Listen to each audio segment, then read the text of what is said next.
Video viral થયા છે, કઈ દુકાનના વિડીયો છે અને શું બનાવ છે?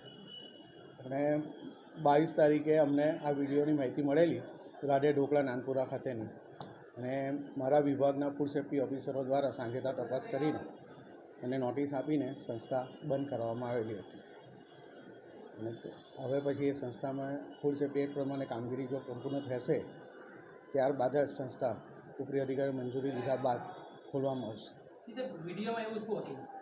વિડીયોમાં કોઈ સબ્જીમાં કોઈ કોકરોચ જેવું કંઈક દેખાતું હતું, તો વિડીયોમાં બતાવતા હતા. આ દુકાનમાં કેટલી વાર ઘટના બની છે, આવા બનાવ છે? હાલમાં તો અમારી પાસે આ ઘટના આ પહેલી વખત આવી છે.